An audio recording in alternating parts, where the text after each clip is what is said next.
Bismillah ar-Rahman ar-Rahim. Alhamdulillah wa salatu salam wa rasulullah. We continue reading from Imam Al-Ghazali's The Jewels of the Qur'an, Jawahir al-Qur'an. We have reached Surah An-Nur. And Imam Al-Ghazali chose 9 verses out of this surah. And of course, Ayat An-Nur is going to be the chosen, and it's the first one mentioned amongst these 9. We are following reading from Muhammad Abu Qasim's translation, and we are on page 121. So the translation goes, God is the light of the heavens and the earth. Allahu nur as-samawati wal ard. His light is as if there were a niche in which a lamp contained in a crystal globe. The globe is as bright as a glittering star. The lamp is lit with, in brackets, the oil of a bliss tree, an olive, neither of the east nor of the west. The oil would very near glow forth, even though no fire were to touch it. Light upon light, God guides to his light whomever he wills. God sets forth similitudes for man, and he has the fullest knowledge of everything. In brackets, the light illuminates the houses which God has ordained that they be exalted, in which his name is commemorated. In them he is glorified, in them is he glorified in the mornings and the evenings by men whom neither trade nor traffic diverts from remembrance of God, performance of ritual prayer, and payment of divine tax. They fear a day, meaning the day of judgment, on which hearts and eyes will be agitated. Allahu nur as-samawati wal ard. مثل نوره كمشكاة فيها مصباح. المصباح في زجاجة، الزجاجة كأنها كوكب دري يوقد من شجرة مباركة زيتونة لا شرقية ولا غربية يكاد زيتها يضيء ولو لم تمسسه نار، نور على نور، يهدي الله لنوره من يشاء ويضرب الله الأمثال للناس والله بكل شيء عليم. Allah subhanahu wa ta'ala, Allah nur as-samawati wal ard. God is the light of the heavens and the earth. He guides all those who are in this universe. His light, مثل نوره, it has been said that مثل نوره is مثل نور المؤمن, and this is from Ubay bin Ka'b. But again, Allah nur as-samawati wal ard, Hadi ahl as-samawati wal ard, is the guide of the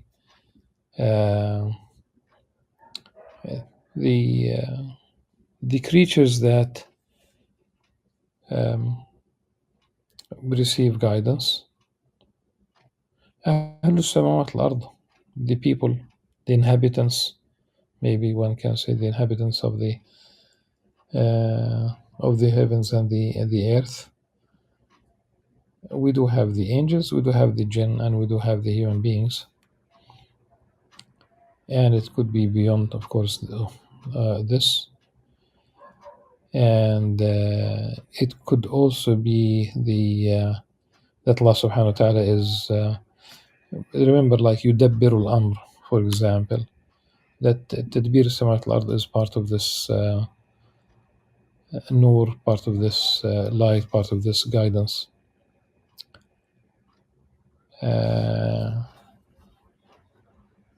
And it has been mentioned عن Anas bin Malik that he said إن إلهي يقول, Allah subhanahu wa ta'ala says that my God says, Nuri Hudai, my light is my guidance. And Ibn Jarir adopted this understanding. اختار هذا القول ابن جرير.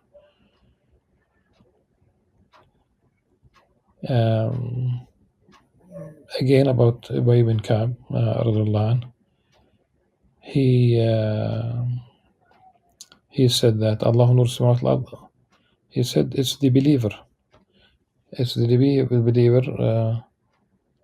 that Allah subhanahu wa ta'ala made the Qur'an, made faith and the Qur'an a light into his breast. And Allah subhanahu wa ta'ala began with his light, with divine light, and then mentioned the light of the believer. ثم ذكر نور المؤمن مثل نور من آمن به. And it has been said that Ubay ibn Ka'b, he read it مثل نور من آمن به. So Allah نور السماوات والأرض مثل نوره مثل نور من آمن به. The light of those who believe, he who believes, she who believes. مثل نور من آمن به. Yes. The image. So the rest of the verse about the niche, about the lantern, the lamp, the crystal globe, the glittering star. I would stick as usual. I have done this before. When Kawkab is translated into a star, of course it could be like a glittering star. But since we talk about Kawkab Durri, I would stick to planet. Sometimes some planets would be depends on. It's not so. Some of these orbits, some of these planets have orbits whereby every certain number of years they will be pretty close to Earth. Pretty close in the sense of you'll see that they have the light is vivid. They appear larger when the orbit brings them closer to Earth. So usually I stick to, since it does say Kawkab. So this lamp is, since it's a source of light, it is lit with the oil of a blessed tree. It's the olive tree. Yes. And in the previous session when we read about Surah Al-Mu'mineen, remember that the olive tree is mentioned, but there it is mentioned in terms of food as a dip. Here the olive tree is a source of its oil. The olive oil is a source of light, and this light is neither of the east nor of the west. لا شرقية ولا غربية.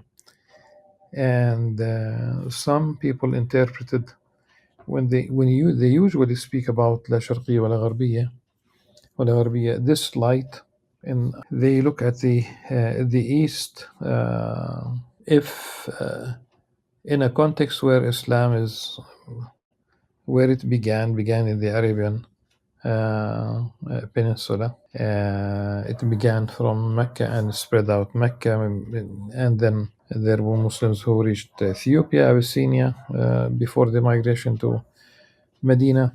Then in 622, the Hijrah took place, but the spread of Islam was so fast that practically within 100 years, Islam reached all the way to the non-west. You talk about Andalusia, you talk about all the way to China. But the East, it's neither. It's neither of the East nor of the West. It has been interpreted that not the religions of the East. So in the East, we talk about Hinduism, we talk about Buddhism, but also not the ideologies that are associated with the East. So one might put this into perspective, since the world is definitely moving in the direction of several world powers, economically and militarily. China is edging closer to the United States, which means also challenges in the future. Remember, China is determined to get Taiwan back. So a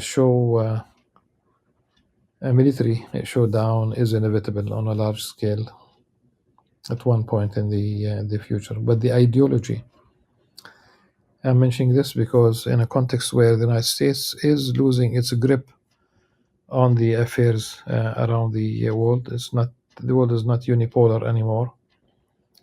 And in as much as one day the UK, the Great Britain, is stopped being great,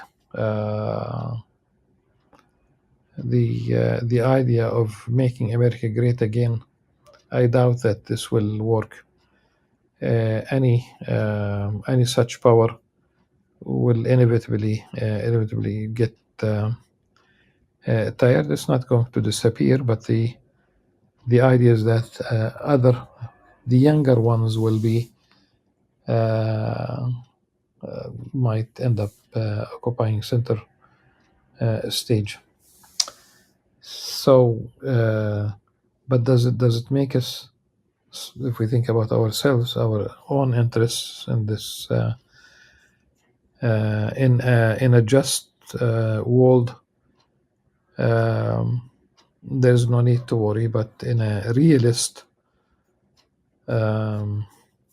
international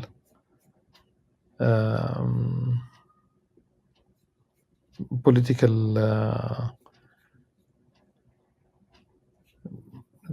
scene, we should not be happy that if China is replacing the United States as the next world power. Probably you will have more things to worry about. At any rate, لا شرقية ولا غربية. So you spoke a little bit about the لا شرقية, not Eastern, but لا غربية. What do we receive in terms of Western thought? The problem is that in our part of the world, we are more oriented towards the West as a result of a couple of hundred years of colonialism. Plenty of brainwashing took place during this time, and where they have ended up today is, we might say that it's a postmodern paradigm, loss of meaning, relativizing truth, and also collapse of tradition, collapse of the family unit. Western societies are not reproducing themselves demographically, and where practically all the things that used to be prohibited by law and also by law and by Bible, if all of these became now permissible. Whether it's no one speaks about adultery, they would use something else, such as extramarital affair. They don't want the religious part to be part of the picture. Gambling, certain drugs, prostitution, abortion at will for no medical reason, etc. But the ideologies that came from the West. And capitalism is an ideology. It's not simply a laissez-faire market. And at any rate, لا شرقية ولا غربية. People cannot stop speaking about the benefit of olive oil, but here, even without being lit, it appears as if it's really on fire. Light upon light. God guides to his light whomever he wills. God sets forth similitudes for man, and he has fullest knowledge of everything. In brackets, the light illumines, like it illuminates this light. Now the houses which God has ordained that they be exalted, in which His name is commemorated. في بيوت أذن الله أن ترفع ويذكر فيها اسمه. When Allah subhanahu wa ta'ala in a different context in the Qur'an, where the defense, the protection of we have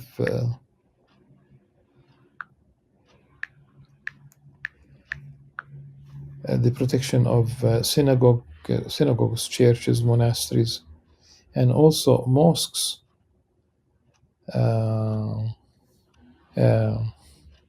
ومساجد يذكر فيها اسم الله. The way and the way some imams read it, they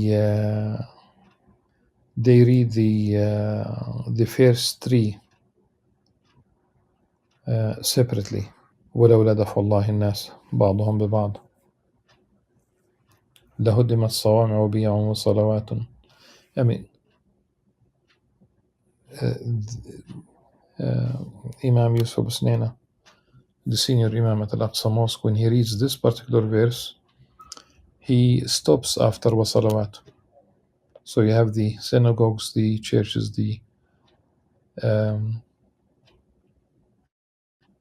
and the monasteries, and he stops right there. Though in a typical mushaf, there are no signs about whether to. Of course, the narrative continues. So one should, I would not say should not stop, but there is no indication of whether one should stop or not. But he does stop. Why? Because once he reads وَمَسَاجِدُ يُذْكَرُ فِيهَا اسْمُ اللَّهِ كَثِيرًا وَمَسَاجِدُ يُذْكَرُ فِيهَا اسْمُ اللَّهِ كَثِيرًا, as if by the reading it singles out the masjid as the place for the remembrance of Allah subhanahu wa ta'ala. Now we go back to the Surah An-Nur, really. في بيوت أذن الله أن ترفع ويذكر فيها اسمه. So it's these houses. Originally, one would say, in the original scheme of things, then definitely, like when Sayyidina Ibrahim alayhi salam, along with Ismail alayhi salam, when they built the house, the Kaaba, it was a house for to commemorate, to mention the name of Allah subhanahu wa ta'ala, to worship Allah subhanahu wa ta'ala. But of course, thousands of years later, when during the time of Prophet Muhammad sallallahu the Bayt al-Haram was a place where filled with idols. So other places could have begun in the same fashion, and ultimately It's not the name of Allah subhanahu wa ta'ala and only the name of Allah subhanahu wa ta'ala that is mentioned there, unlike in the mosque. Now, this is not the only thing. The next thing is basically men. It says that men, رجال لا تلهيهم تجارة ولا بيع عن ذكر الله وإقام الصلاة وإيتاء الزكاة يخافون يوم التقلب في القلوب والأبصار. It is men who frequent and they are not really distracted by world affairs, business, trade. All these things do not stop them from mentioning the name of Allah subhanahu wa ta'ala, praying the formal prayers, and also giving charity, regular charity. As zakah is one form, and it's only one form, is basically the 2.5% on cash money that you have had for a whole year, zakatable amount, almost the equivalent of 81 grams of gold today. A lunar year, of course. And originally cash was gold and silver, not fiat money, but still, even fiat money is the same story. And it's more complicated than this. The issue is they're not distracted from fulfilling their religious obligations. Why men? Let's begin by the hadith of the Prophet ﷺ. لا تمنعوا إماء الله مساجد الله. Do not prohibit women, the slave woman of the bondswoman, the servants of God, from the mosque of Allah subhanahu wa ta'ala. Do not prevent them. This is very important. But nevertheless, I can, when we prayed Isha at the Al-Aqsa Mosque, Maghrib and Isha,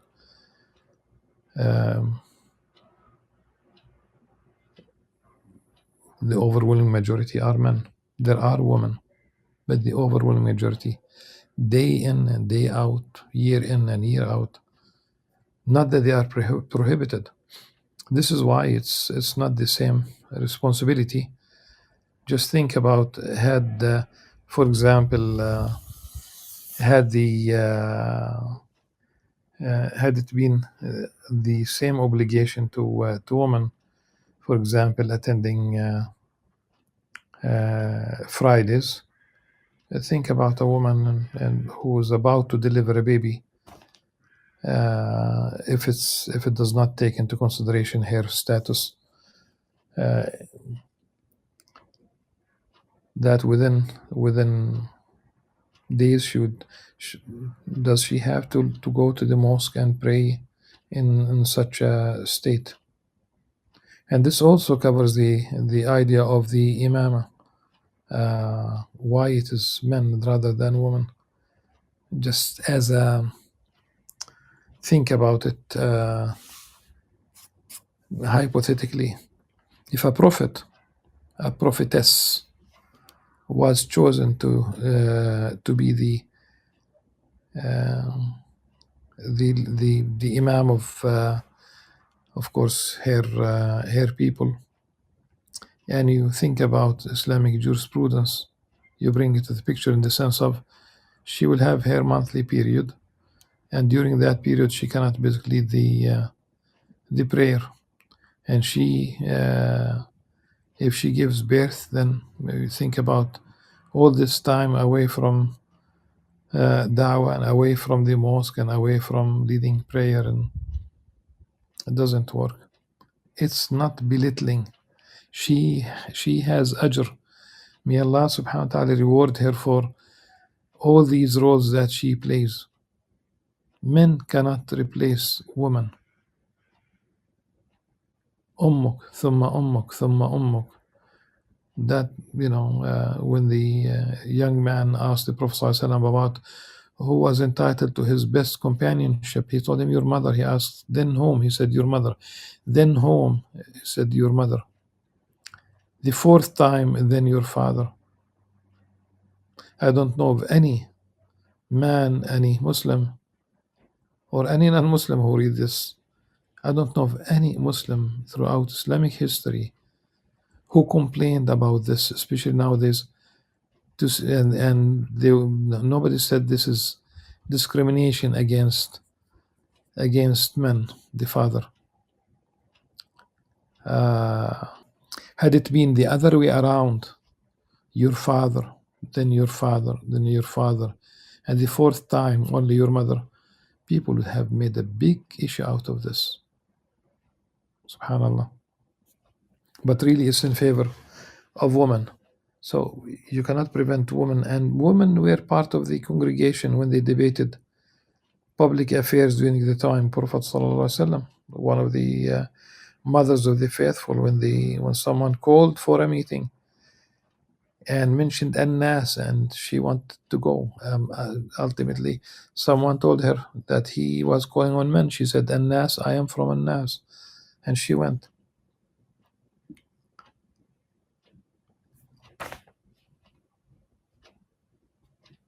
And remember those 7 people that Allah subhanahu wa ta'ala will include them in his shade when there is no shade on the day of judgment. Of course, this is a metaphor. There will be no sun in that sense, okay? But they need to be assured. This is the meaning. They will feel secure. They will be wrapped in this, divine care. Amongst them is رجل قلبه معلق بالمساجد. It doesn't mean that there are no women and they will have the same reward, inshallah. But in general, think about it, look around you. It's the other way around. This is really, when you have concessions in this case, these concessions are favoring women. The next group of verses is about the natural phenomena in the universe, but including the birds. Since everything in the universe praises the name of Allah subhanahu wa ta'ala. Look at this in this fashion. The mosque is a place where you mention the name of Allah subhanahu wa ta'ala, but then everything in the universe is praising Allah subhanahu wa ta'ala. Do you not see that all who are in the heavens and the earth celebrate the praises of God? ألم تر أن الله يسبح له من في السماوات والأرض والطير صافات كل قد علم صلاة الصبح. And also the birds in rows upon rows. Each one knows, each one of the birds, each one in the universe knows his prayer, her prayer, and the praise. And God knows fully well that which they do. To God belongs the kingdom of the heavens and the earth, and to him shall be the return. And then verses about clouds and rain, and do you not see that God gently wafts the clouds, then joins them together, then piles them up, so that you see the rain issue forth from the midst of that. He sends down from the heaven mountain masses of clouds, of course, in which is hail. He smites with it whom he pleases and turns it away from whom he pleases. من جبال فيها من برد. من جبال. We can see that the clouds, when the clouds basically fill the skies, the different shapes of the clouds, they would look dark when they are piled up, dense. They look white when they are very high and scattered. When there is when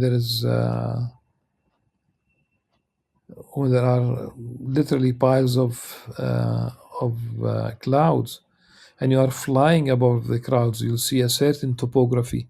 But not only that, sometimes there would be an upward movement, massive. So you have like the normal sky filled with a layer of clouds, piled clouds, but you will see that there's a massive mountain of a cloud,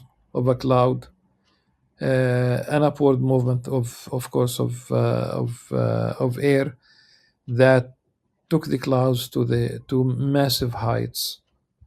Such a scene. I did ask a captain once at Dulles air after we have landed. I saw I was sitting to the left of the aeroplane, and I saw this massive, very very high cloud, like mushrooming from amongst the other clouds. This is with the upward movement. And I asked the captain. We ended up, going from one part of the airport to the other. I asked him about this cloud, and he said that they are, when they see such a cloud, they stay about 5 miles away from it. So mountains, jibal, and this is really, one can see this. And also you have the hail, and you have the light. Subhanallah. So you do have water, and Allah subhanahu wa ta'ala, with the last couple of verses, Allah subhanahu wa ta'ala created every dabba, meaning ala al-ard,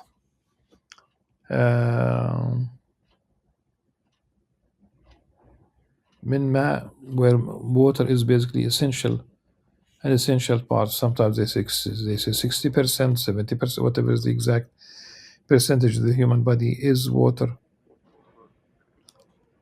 And then Allah subhanahu wa ta'ala created them with different abilities, walking on 4, walking on 2, and يخلق الله ما يشاء. We have millipedes, like with million, 1,000. That's the name, but it doesn't have to be 1,000. So some of these creatures will have 6 or beyond. يخلق ما يشاء. That, subhanallah, there are so many creatures with different numbers of legs.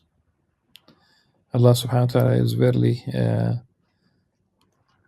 omnipotent, and to Allah subhanahu wa ta'ala belongs what's in the heaven and the earth.